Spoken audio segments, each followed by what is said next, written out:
எல்லாரும் எப்படி இருக்கீங்க? நீங்க எல்லாம் காஃபி டீ எல்லாம் குடிச்சாச்சா? இது பிரேக்ஃபாஸ்ட் டைம் ஆயிடுச்சு. இன்னைக்கு வந்து நம்ம போக போறதுங்க ஹாஸ்பிட்டல் ஸ்ரீநகருக்கு தான். ஏன்னா கவர்மெண்ட் ஹாஸ்பிட்டல் நம்ம அங்கதான் வந்து பார்த்துட்டு இருக்கோம். இன்னைக்கு திங்கட்கிழமை, இன்னைக்கு தான் வந்து எல்லா டாக்டர்ஸ் இருப்பாங்க, அதனால தான் வர சொல்லியிருந்தாங்க. ஏன்னா ஃபைனலா இப்போ 9 மந்த் வந்து கம்ப்ளீட் ஆக போகுது. ஆல்மோஸ்ட் எல்லா வகையான டெஸ்ட்டும் வந்து எடுக்கிறதுக்காக வர சொல்லியிருந்தாங்க. அதனாலதான் காலையில எர்லி மார்னிங்கே வந்து எந்திரிச்சு சாப்பாடு எல்லாம் ரெடி பண்ணியாச்சு.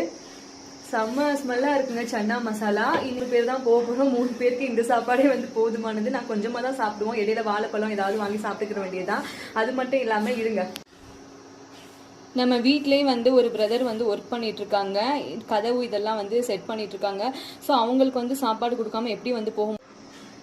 ஸோ சாப்பாடு வந்து ஆக்கி வச்சது நமக்கு மட்டும் கிடையாதுங்க, வேலை பார்க்குற அந்த பிரதருக்கும் தான்.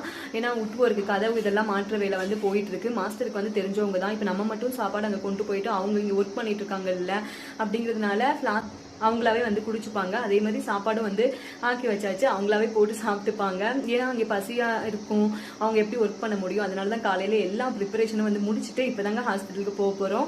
நீங்களும் வந்து எங்களுக்காக ப்ரே பண்ணுங்க, எல்லாமே வந்து நல்லதா நடக்கணும் அப்படின்னு. தேங்க்ஸ் ஃபார் வாட்சிங். Thank you so much.